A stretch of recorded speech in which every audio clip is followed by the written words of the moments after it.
여러분의 지혜로운 인생을 언제나 응원합니다. 무심히 흘러가는 나날, 늘 그렇듯 당연하게 맞이하는 아침. 여러분은 인생에서 몇 번의 아침을 더 맞게 될지 궁금해한 적이 있으신가요? 그런데 설상가상으로 여러분에게 만일 단 한 번의 아침만이 남아있다면 어떻게 하시겠나요? 지금까지 가치 있게 살아왔다고 자신 있게 말할 수 있으신가요? 삶을 뒤로 돌릴 수 있다면 어떻게 살고 싶으신가요?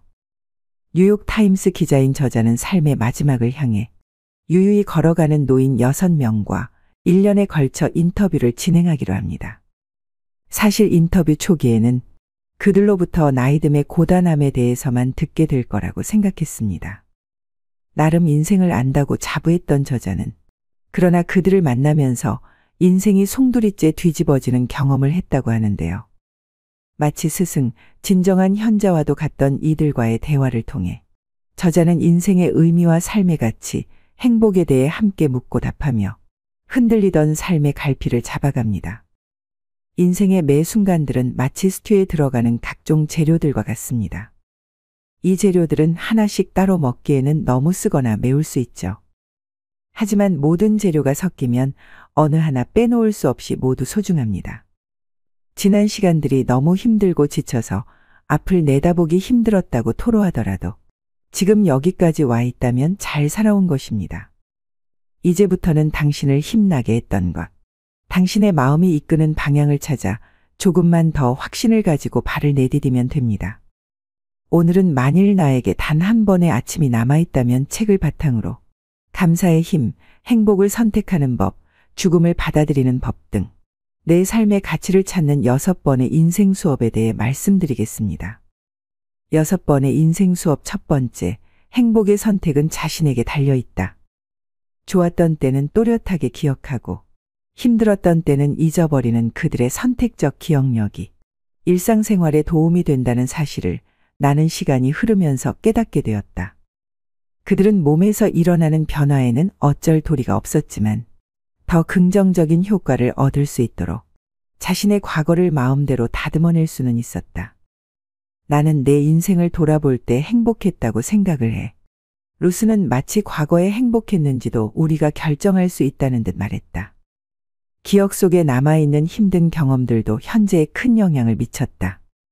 그들은 대공황을 버텨냈고 배우자가 서서히 하늘나라로 떠나는 모습까지 지켜보았다. 대화를 하다 보면 루스는 가끔씩 어머니와 남편, 언니가 세상을 떠나기 전 자신이 수년간 그들을 돌봐줬던 이야기를 꺼내고는 했다. 특히 자매들 중에 가장 똑똑하던 언니는 오랜 기간 알츠하이머병에 시달리다가 하늘나라로 떠났다. 하지만 루스가 당시의 기억을 떠올릴 때면 고통스러워한다기보다 오히려 더 즐거웠던 시절로 돌아간 듯했다. 저소득층 노인들을 지원하는 기관을 운영하는 루스의 큰딸 주디는 자신이 돕는 사람들에게서도 이 같은 모습을 자주 볼 수 있다고 말했다. 85세나 90세까지 사는 사람은 다들 무척 강해요라고 주디는 말했다. 엄마는 남편도 잃고 부모님도 떠나보냈어요. 그래서 죽음을 어떻게 받아들여야 하는지도 알죠. 그렇다고 덜 힘들다는 건 아니지만 사람들은 금방 다시 일어날 수 있어요. 그래서 어르신들에게서 배울 게 무척 많은 거죠. 세상 만사를 다 겪고 살아남은 분들이시니까요. 늙는 게 꼭 좋다는 건 아니지만 꼭 끔찍하지도 않아요. 심각한 기억 상실은 끔찍한 일이다. 그러니 두려워하는 게 어쩌면 당연하다. 하지만 선택적으로 잊어버리는 것은 진정한 지혜일지 모른다. 당신이 45세라면 결혼 생활 동안이나 일하는 중에 저질렀던 실수들을 빼먹지 않고 기억하는 편이 좋다. 실수를 통해 교훈을 얻을 수 있기 때문이다. 하지만 90세라면 잊어버리는 편이 현명하다.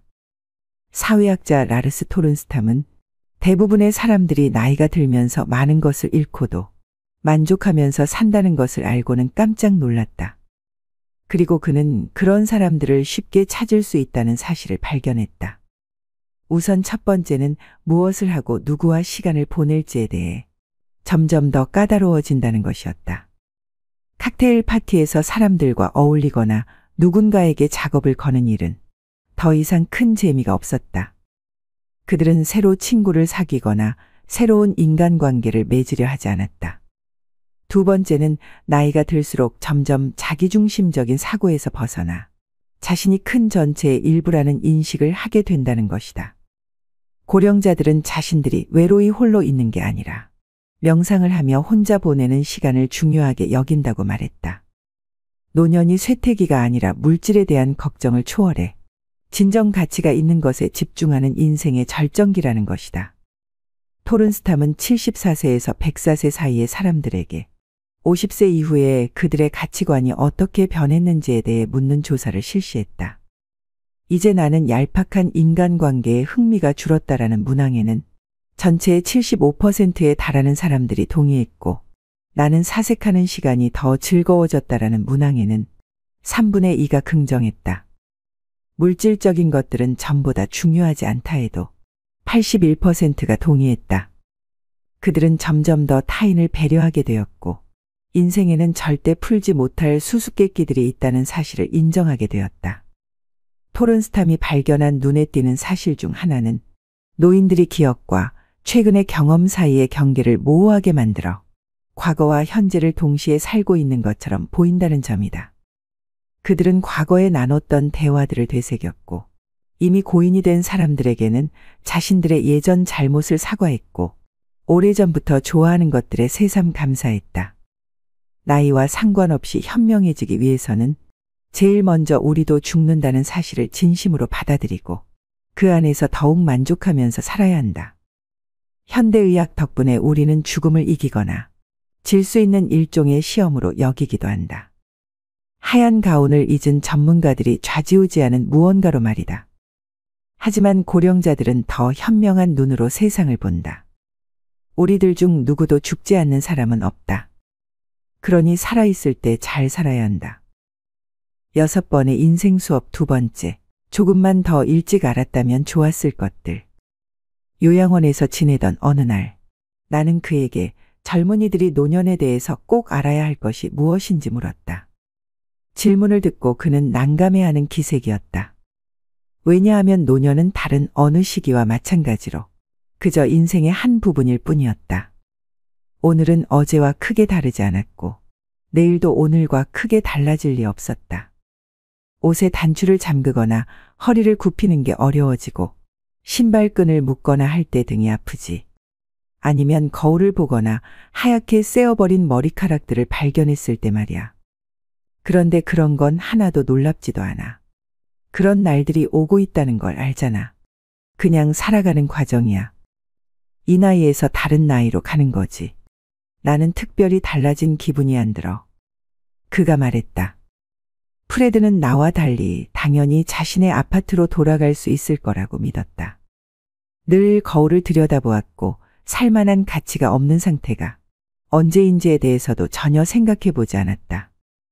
요양원 침대 위에 누워있든 몸값이 수십억에 달하는 여배우들과 지폐를 가득 채운 욕조 안에 들어가 있든 살아가는 건 마찬가지였다.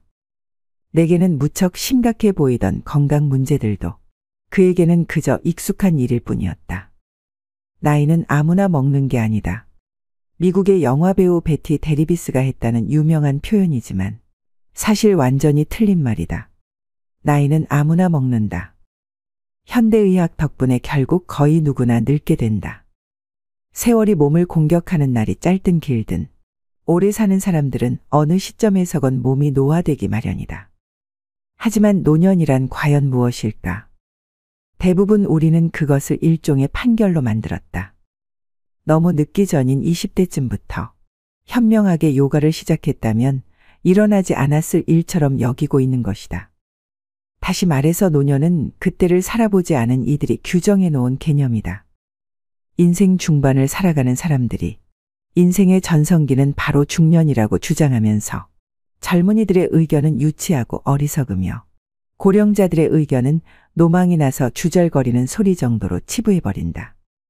고령자들과 젊은이들이 각각 노년을 바라보는 방법이 어떻게 다른지 나와 내 어머니를 보면 알 수 있다. 어머니는 운동을 하거나 살을 빼지 않겠다고 하셨다. 만성적인 등의 통증을 꾸준히 덜어줄 수 있는 방법은 그것뿐이었다. 게다가 물리치료는 사기라고 하셨다. 어머니가 사시는 건물에 실내 수영장이 있었지만 수영복을 갈아입기가 너무 힘들다면서 그것마저도 하지 않으셨다. 오전 10시에 열리는 태극권 수업은 너무 이른 새벽이라 반대하셨다. 등과 다리의 통증이 심해지면서 동생들과 나는 어머니에게 전동 휠체어를 타지 말라고 말씀드렸다.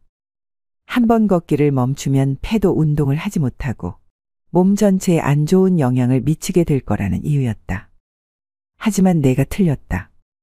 휠체어 덕분에 어머니는 더 자유롭게 미술관에 가거나 연극을 보러 다니실 수 있었다. 그때 나는 받아들이고 적응해야 한다는 것을 깨달았다. 남은 시간이 많지 않은 사람에게는 어쩌면 단기적인 해결책들이나 그냥 받아들이는 자세가 최선일 수도 있다. 그리고 우리는 모두 시간이 많지 않다. 고령자들은 본능적으로 이 사실을 더 잘 이해하고 있을 뿐이다. 6번의 인생 수업 중 2가지를 말씀드렸습니다. 자신의 가치를 높이는 삶의 태도에 대해 배우고 싶은 사람, 행복을 어디에서 찾아야 할지 아직 모르겠는 사람, 소중한 단 한 번의 삶을 정말 제대로 살아보고 싶은 사람, 해가 기울 무렵 끝내 후회하는 하루를 맞이하고 싶지 않은 이들에게 만일 나에게 단 한 번의 아침이 남아있다면 책을 강력히 권합니다. 독일의 위대한 문인 괴테의 인생과는 우리의 문명은 겨울철 과일나무와 같다. 그 나뭇가지에 다시 푸른 잎이 나고 꽃이 필 것 같지 않아도 우리는 그것을 꿈꾸고 그렇게 될 것을 잘 알고 있다. 이처럼 즐거운 노후를 보내기 위해 의식해야 할 3가지가 있습니다. 첫째, 새로운 취미나 인간관계에 개방적이다.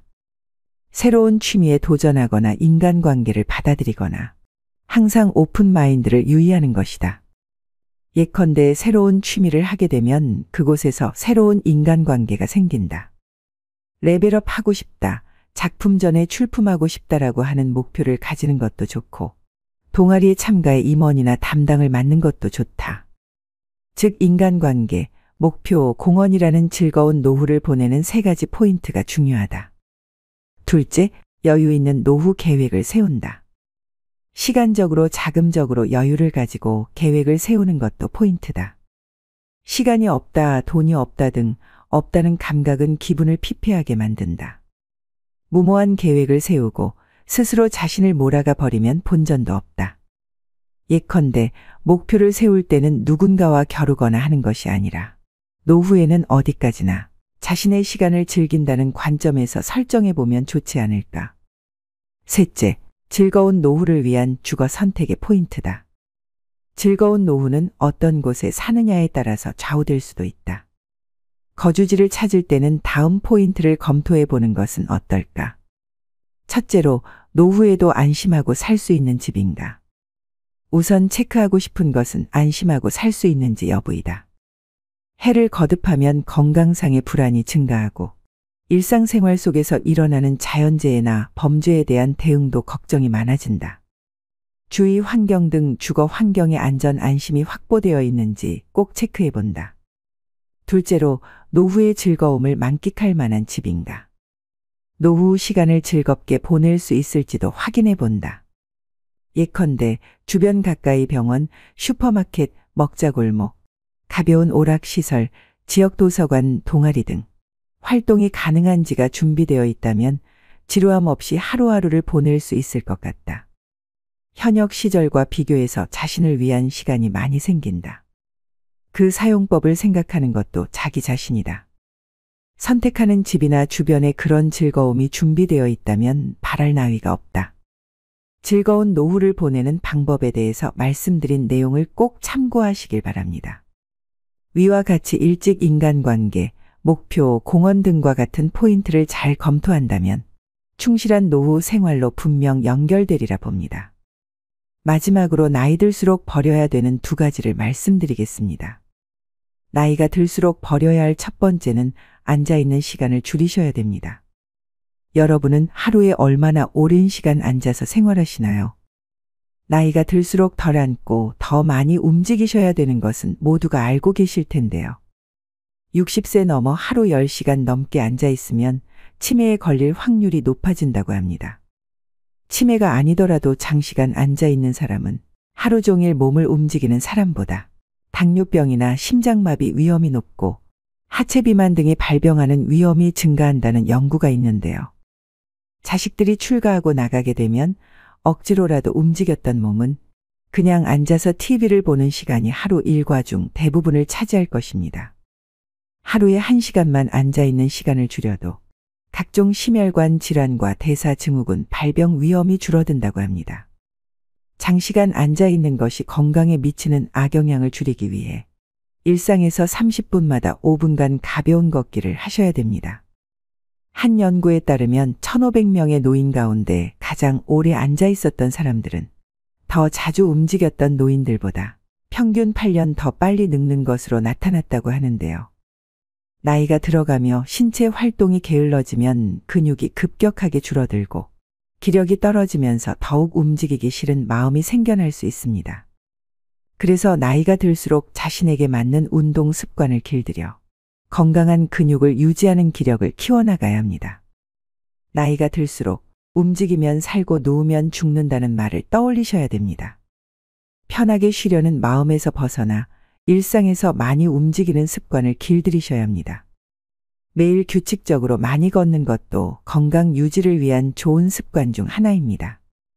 만일 걷지 못하신다면 앉아서 하는 운동 또한 매우 도움이 될 수 있습니다. 앉아서도 가벼운 스트레칭을 자주 해주신다면 몸의 움직임을 늘리는 데 효과가 있습니다. 나이가 들면 운동을 해도 근력이 늘지 않는다는 잘못된 생각 때문에 고령자들은 운동을 시도조차 하지 않는 경우가 많습니다. 집에서 쉽게 할 수 있는 운동을 매일 10분만 꾸준히 해도 1년이 지나면 현재 근력의 20%까지 늘릴 수 있다고 하는데요.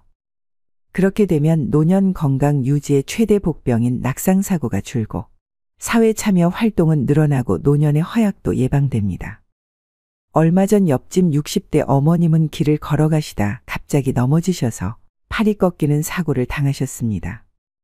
다리의 근력이 부족해서 중심을 못 잡고 넘어지셨는데요. 오랫동안 치료받느라 고생하시는 걸 옆에서 본 적이 있어서 미리 근력 운동 조금씩이라도 실천하셔서 예상치 못한 사고에 대비를 하셔야 됩니다. 습관이 인생이라는 말이 있습니다. 우리가 갑자기 운동량을 늘리는 것은 쉽지 않은 일입니다. 대신 앉아있는 시간이라도 줄이는 게 노후 건강을 위해 아주 좋은 방법이 되는 것입니다. 하루를 아름답고 행복한 삶으로 만들기 위해서는 자신이 어떤 태도와 습관을 가지고 살아가고 있는지 돌아보는 시간을 가져볼 필요가 있습니다. 앞으로 어떤 습관을 길들여 어떤 태도로 지낼 것인가 하는 계획을 세우고 실천하는 것이 바로 자신의 가치 있는 노후를 위한 중요한 지혜이기 때문입니다. 나이가 들수록 버려야 할 두 번째는 불필요한 인간관계를 정리하는 것입니다. 노후 행복의 결정적 요인은 부도 명예도 학벌도 아닌 관계라고 할 만큼 마음 맞는 사람들과의 따뜻하고 의지할 수 있는 관계라고 하는데요. 노후가 되면 마음이 외롭고 인생이 허무하다고 느낄 때가 많습니다. 이때 달려와 고민을 함께 나눌 친구가 한두 명만 있어도 성공한 인생이라 할 수 있죠.